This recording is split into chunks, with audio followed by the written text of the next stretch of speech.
আমার বেটা কইছো বলে নাজিম ভাই খালি কিতালাই ফোন মাত্রাবে ফেরিত আমার শান্তি দিতে না তার লাগাল ফাইতা আমি কইছি শব্দ দিতে পারতাম না আমি গরম পানি করছি পা ধুইছি না ফিরবার ফোন আইছে ওখে মারছে আমি কেন তো কইতাম পারতাম কইছি না তুমি যাইও না ও আমার জামাই নাই ও নাই ও আমার জামাই নাই ও মাই। এই মুহূর্তের বিগ ব্রেকিং, শনবিল সিংগুয়া ফুলতলিতে বস্তাবন্দি লাশ উদ্ধার, এলাকা জুড়ে তীব্র চাঞ্চল্য।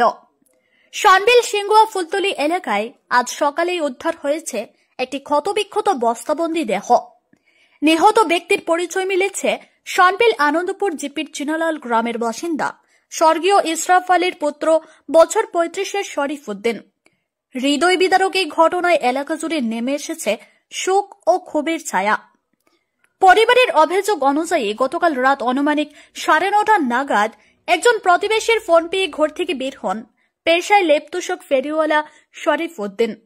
রাত গভীর পর্যন্ত বাড়ি না ফেরায় পরিবারের সদস্যরা তার মোবাইলে ফোন করলে সেটি বন্ধ পাওয়া যায়। রাতভর খোঁজাখুঁজি করেও শরীফের কোনো হদিশ মেলেনি। আর সেই অভিশপ্ত রাতের শেষে আজ ভোর হতেই সিংগুয়া ফুলতলি গ্রামের ব্রিজের পাশে একটি বস্তা পড়ে থাকতে দেখে সন্দেহ হয় পথচারীদের। মুহূর্তে খবর ছড়িয়ে পড়তেই জমে যায় হাজারো মানুষের ভিড়। রামকৃষ্ণনগর থানা ও কালীবাড়ি পুলিশ ঘটনাস্থলে এসে মরদেহ উদ্ধার করলে পরিবারের সদস্যরা তা শনাক্ত করেন। পরিবারের অভিযোগ এটি একটি পরিকল্পিত খুন। নিহতের স্ত্রী রিনা বেগম সহ পরিবারের দাবি, গতকাল সারাদিন একজন স্থানীয় ব্যক্তি শরীফকে খুঁজছিল। রাতে ফের ঘরে ফেরার পরও সে ব্যক্তি ফোন করে ডেকে নিয়ে যায়। মাথা ও ঘাড়ে ধারালো অস্ত্রের কোপ দেখে স্পষ্ট এটি নৃশংস খুন। খুনের পর প্রমাণ নষ্ট করতে দেহ গ্রাম থেকে কয়েক কিলোমিটার দূরে ফেলে রাখা হয়। স্থানীয় বাসিন্দাদেরও ধারণা এটি পূর্ব পরিকল্পিত হত্যাকাণ্ড। সামাজিক নেতাদের দাবি দোষীদের দ্রুত গ্রেফতার। ঘটনাস্থলে ছুটে যান আনন্দপুর জিপির সমাজসেবী জয়দীপ দাস, বুদ্ধ দাস, বিজিত দাস, মিসবাহুল রহমান, তাজউদ্দিন সহ বেশ কয়েকজন। তারা প্রশাসনের ঊর্ধ্বতন কর্তৃপক্ষের দৃষ্টি আকর্ষণ করে বলেন এটি একটি জঘন্য হত্যাকাণ্ড। সুষ্ঠু তদন্তের মাধ্যমে দোষীদের চিহ্নিত করে দ্রুত কঠোর শাস্তির আওতায় আনতে হবে। শনবিল কালীবাড়ি থেকে বিমল চৌধুরী রিপোর্ট।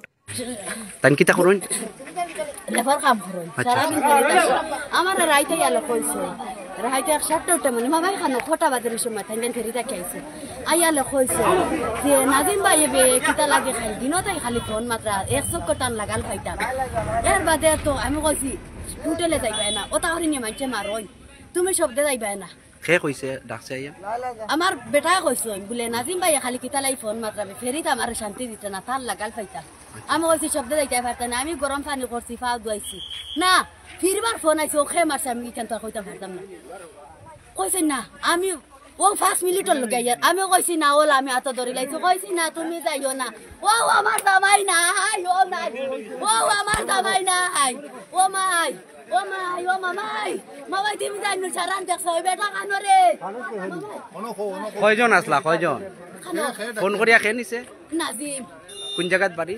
ও জত না না হো ডানির বন আর ওজন লালচা যেন ছড়াই বিয়ানে ছড়াই গেছে ফোন করছি বলে ভাই তোমার বাইরে দেখছো বলে না কয়টার সময় তান বাড়ি হইছে করতে কি? 9:40 হইছে মানে 10টা হইছে আর বাড়ি তার গেছেন না? আর বাড়ি আমার আপনি ফোন করছেন নি? ওই ফোন সুইচ অফ এখন আপনার কিতা সন্দেহ? ও তো আর হানি মারছই না আমার আর দেখাও নাই। পরে সকালে কই খবর পাইছেন? সকালে খবর পাইছি আমি ফোনের লম্বা লইছি বলে ভাই তোমার বাইরে দেখছনি তোমার বাইরে দেখছনি বলে না দেখছি ওই আমরা লগাইয়া হে আসলা বাদে কুম্বা গেছে আমরা কইতে পারতাম না ও সরাইও কই জবাব দিছে নাজিমেও জবাব দিছে আর তারা আনি মারি লাইছো। আপনার কি লাগে স্বামী নি? আমার স্বামী মামাই খানো আর কিলা পয়সার মাত মামাই ও মাই পয়সা লাগিও তা করলানি ওই বেটা খানো আমি কইয়া ছোট ভাই। আপনার ছোট ভাই নাম কি তা তাই না? শরীফউদ্দিন।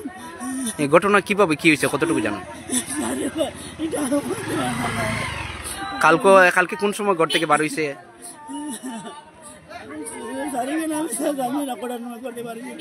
এখন কি সন্দেহ কররা?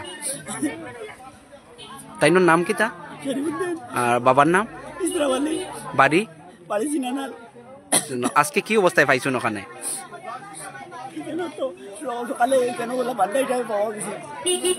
কি সন্দেহ আপনার? জানি কেন আমি আপনার তার ফোন করিয়া মনে আলু থেকে আইছে আমার ঘরে তারা ফোন করিয়া কইছে বলে আমার মাঝে তো যাইতরা আমি আই ঘরে আই তো 8-10 মিনিটের ভিতরে ঘর থেকে আইছি আচ্ছা আচ্ছা আচ্ছা মন থেকে আইছি করো ও আর যেমনি বাড়ি ছিল আর ঘুরিয়া ঘর গেছে না ও পর্যন্ত আমি জানি লেখারি দেয় সবসময় লেখারি থাকে আচ্ছা আচ্ছা আচ্ছা আজকে থেকে খাবার পালে ভাতও খাইছে না তো কইছে আমি আইয়া 10 মিনিট লাগতো আমি আই আর ভাত খাইব আর ও যেমনি আইছে আর কেন আর ঘর গেছে না আচ্ছা আচ্ছা কেন বাদে খবর বাজার বিচার কই কেন বাজার আইয়া মনে করো ফুলন দিছে গোলাপ রাঙ্গি বান্ডা আচ্ছা আচ্ছা